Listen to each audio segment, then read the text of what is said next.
G'day punters and welcome to the Wild West. We're brought to you by Betfair Australia. Bet smarter, bet harder. Just keep on betting with Betfair.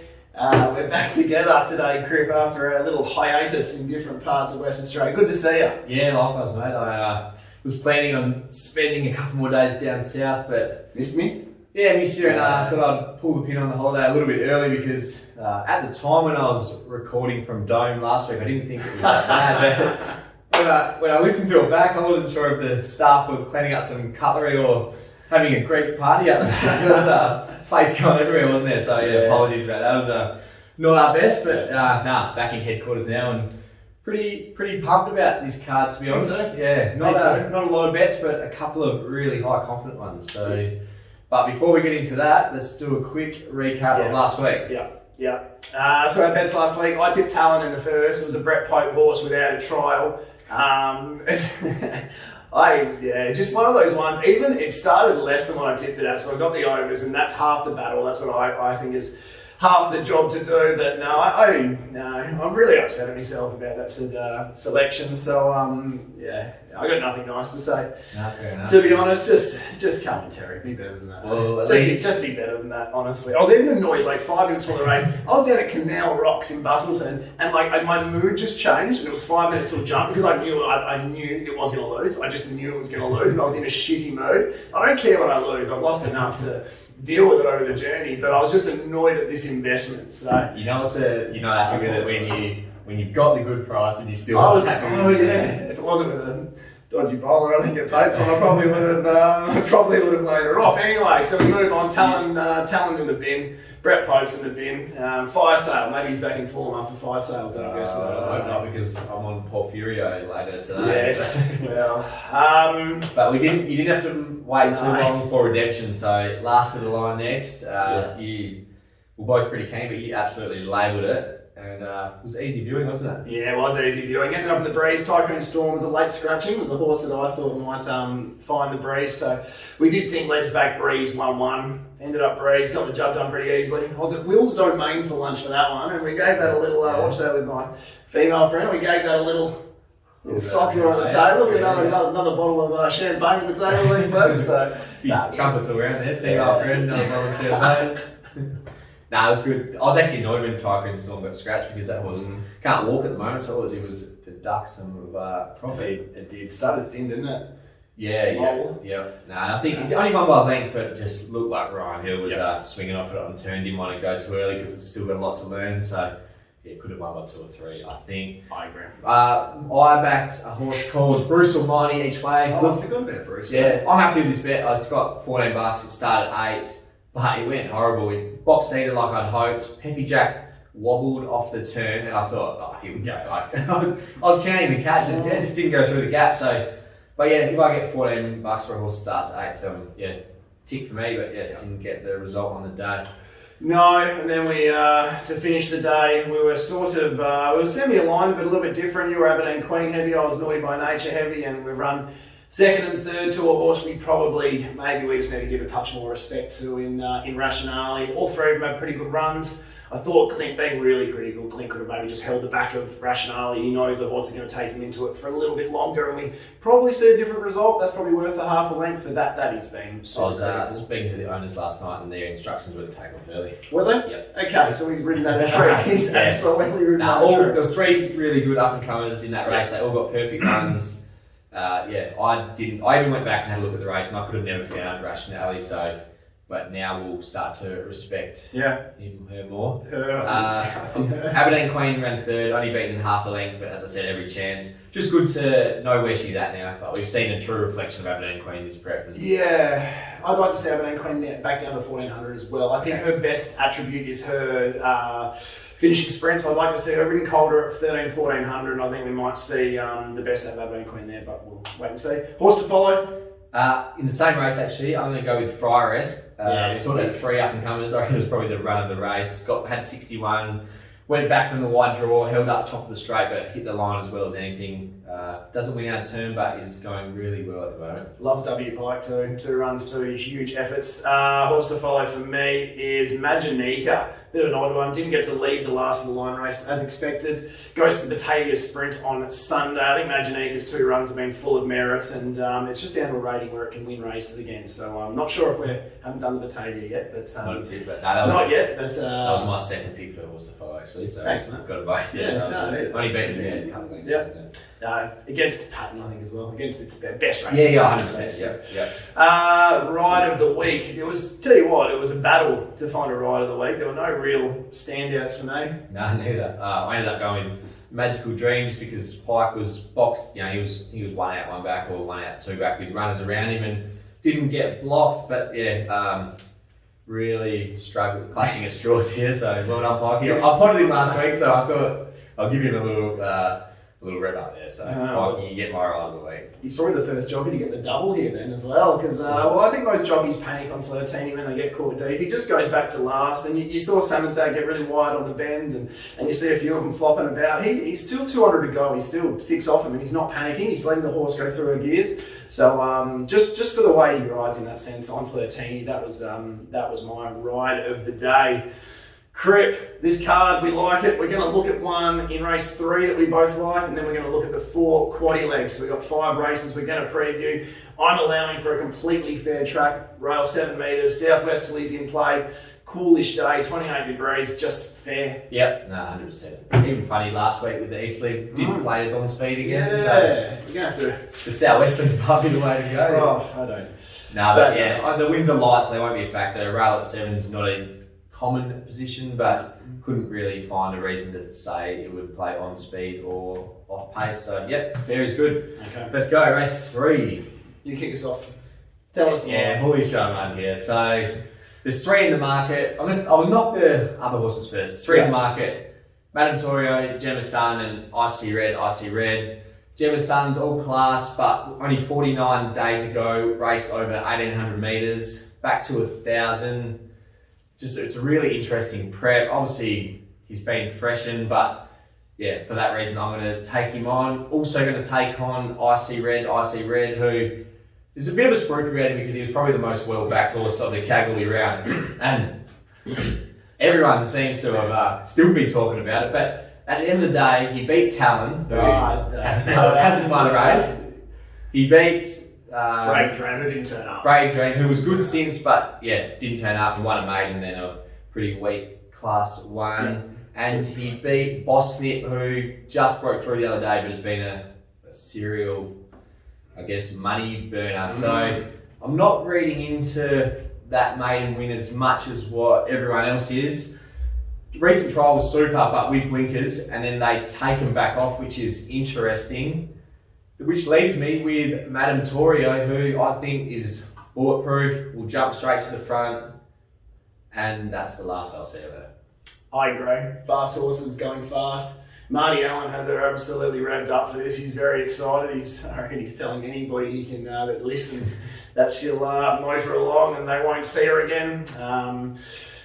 Just fast horses that run fast. And she's been winning, and you think, okay, she'll eventually reach her mark, but the 3-year-olds, the weight doesn't catch up with them as quickly. She's getting 1 kilo for these big victories, so pretty keen. I'm keen. I think your chips in type job. I think you've got her shorter than me. I've got her around $1.90, so low 2s. I'm happy getting involved here and trying to double my money plus some. Yeah, $1.60 for me.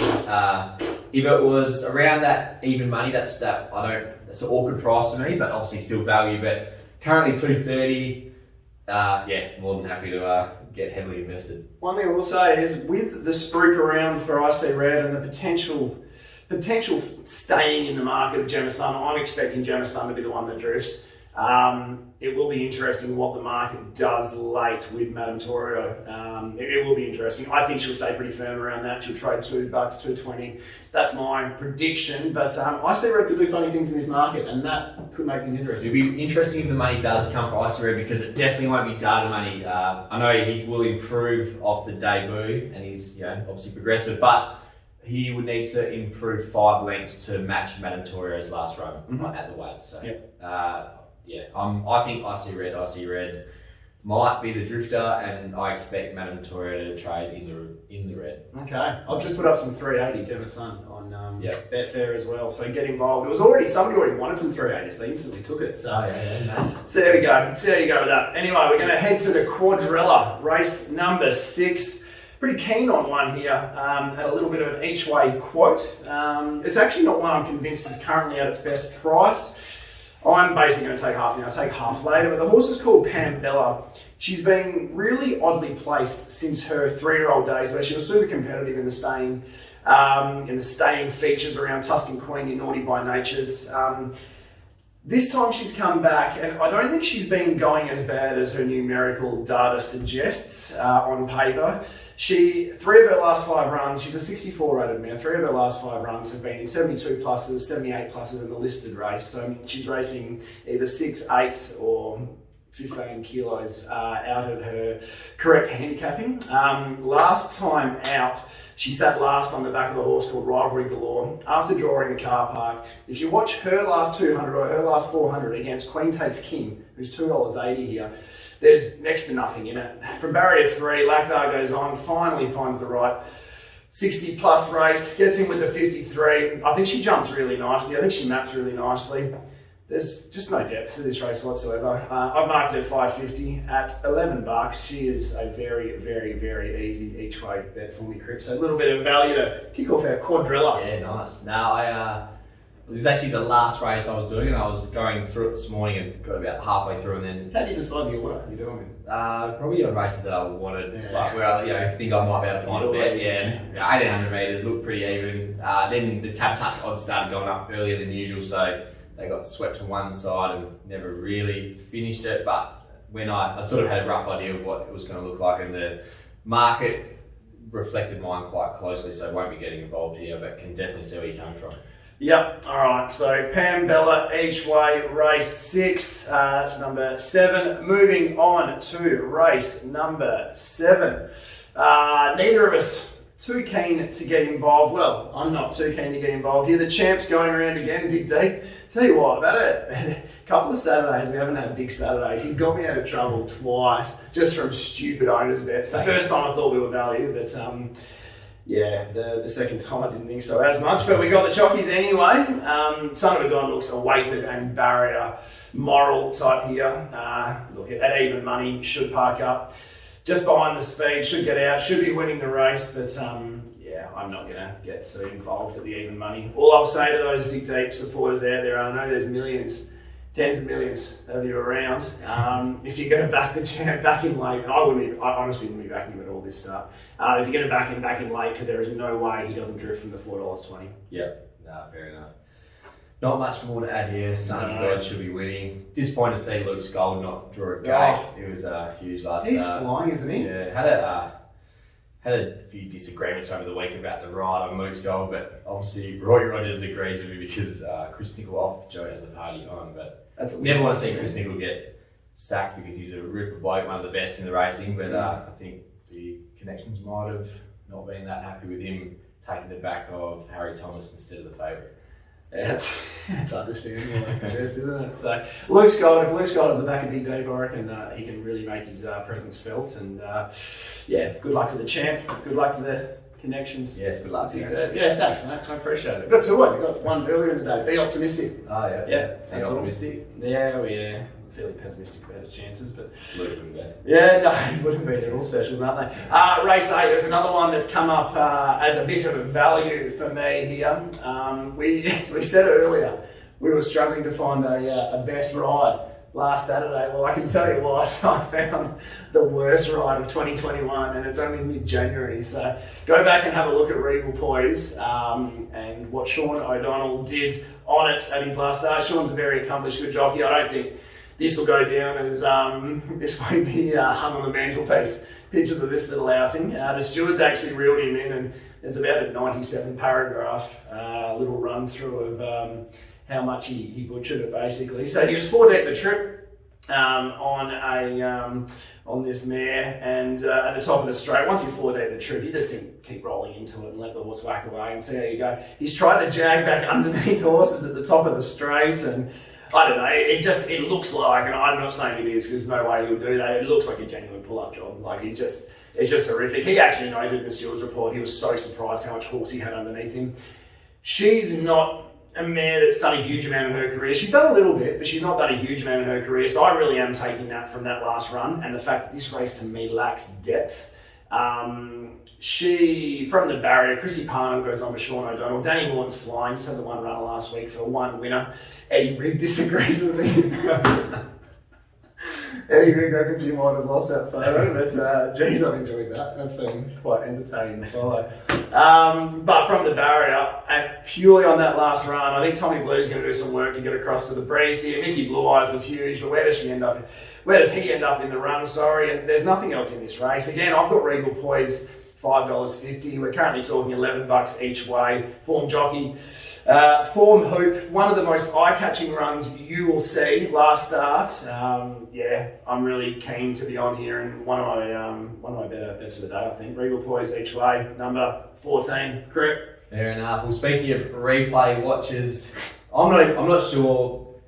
This is a rare one where I actually still haven't made my own mind up about whether I'm betting or not, but I couldn't go past the run of Mickey Blue Eyes last start. Yeah, look, I always say I don't follow the over East racing, but from all reports, he used to go pretty good. The Gamgemies, no one's better than them at getting tried horses back up and running. Trial was good, and then from the wide gate, he drew 13-13. They just snagged him, and far out. Far out. You really did see a horse grow wings on that occasion. Drawn barrier 4. Sean McGrady jumps on, who is renowned for getting his horses out of the gates well. It's some of its last prep. It had a heap of runs in a row where it settled in the first 5, so I think it can hold a spot. And if it does, and it can show a similar turn of foot, well, yeah, I think he'll be going very close. I've marked him with a 3 in front of his price in his mid-4s, but I haven't pulled the trigger yet, so I'm not sure why. There's some trepidation. Did you see what? He probably gets the back marker, and that's not your go. He probably feel dirty. Well, he'll settle closer. And we should settle closer than last time. Did you see what price Green went up? I heard $10. Yeah. Deary mate. Yeah. How do you possibly go up $10? No. Well, it's Brad's birthday today. Maybe they put him in charge of Green Tut as well. Happy birthday, Bradley. I didn't know. I'll give you yeah, don't mind that. Mickey Blue Eyes for me is definitely one of the 2 dangers. 3-horse race to me, and I'm just going to go the outside. I actually think Tommy Blue gets across, no worries, but just a little concern when she struggled to get past Klondike Kenny last start. I mean, she actually ended up winning by 2. But she was going away from it. Yeah. You're not saying the Klondike Kenny form's going to hold up strongly? Or? No. It's in the last today. It'll probably bolt in at 30-1. Yeah. We'll look like gooses after this. So. Yeah, Regal Poise each way, and potentially Mickey Blue Eyes. You've got a bit of time to think about it. If it's in my bet fair words, you know about it. You've got a bit of time to think about it. I'm on the fence. All right, lucky last, Terry. Lucky last, and we're aligned here. Lead the charge, Crip. Tell us why. Tell us how far. Can we just get a snippet of when I spoke about Madame and repeat that for We've Got Dreams. She will go. She's drawn wide, but there is no quicker horse not even out of the gates, but in the first 50 metres of We've Got Dreams. Kira actually reckons We've Got Dreams is faster. Yeah, she's ridden them both. So, recent, it doesn't take a genius to see she's flying. She won a recent trial by nearly 5 in sleek time. Beating Captain Kink, who's her main danger. Yep, 100%. I actually like the wide draw because just in case if she does half step slow, she'll muster and get there, and expect Maddie Derrick to take it to the front. And yeah, to be honest, I actually don't think they'll see her again. How good is it, potentially, looking at the 2 horses? Captain Kink's a chance of being there as well, but seeing Tranquilla, Sunrise and Cramden both at $1 million to 1 as the 2 horses chasing there and stopping on the rest of the field. So looks pretty good. A few roadblocks. Looks pretty good. I'm with you here, Crip. I'm going to get my money back, Captain Kink. I adjusted the $7. I can't let Captain Kink go around and lose on the race at sort of that $7-8 mark. So if you're betting, say you're betting 7 units, the way I'd be playing it would be the 6.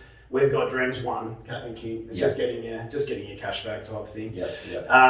But yeah, We've Got Dreams 270, 280. Again, I think you're a little bit. I was 230, so I'd Captain King 620. So it's sort of a line ball whether I say or not. But he was my clear second pick. Like a Jag, he was your current second favourite, almost favourite. I'm happy to take him on. I think the horse goes good, but just couldn't find him above the two that we've just mentioned.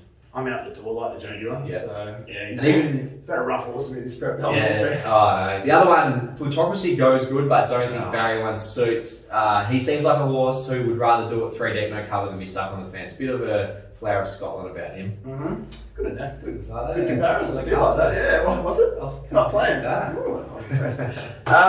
Best. I'm going. We've got dreams. So. All right, I'll go Madame Toro then, but they will. If both of them lose, it will be a tough old day. If both of them lose, it'll be sticky. Yeah. All I'll say is, I reckon 9 weeks out of 10, either one of them would be my best every other week. Mm-hmm. So, that does make sense. So Yeah. it's two very, very good investments. Yeah, I like it.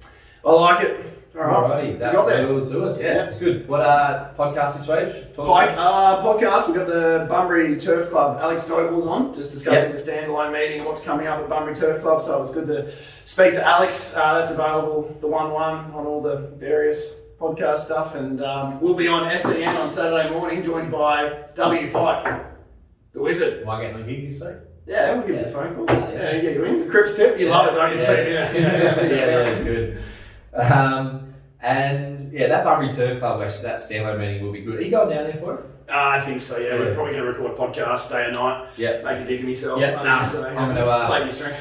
Yeah, I'm gonna be down there as well, so looking forward to that. As always, crippsracing.com had a slow start to the year, but lately it's been not too bad. Had a few winning days in a row, so looking to build off that.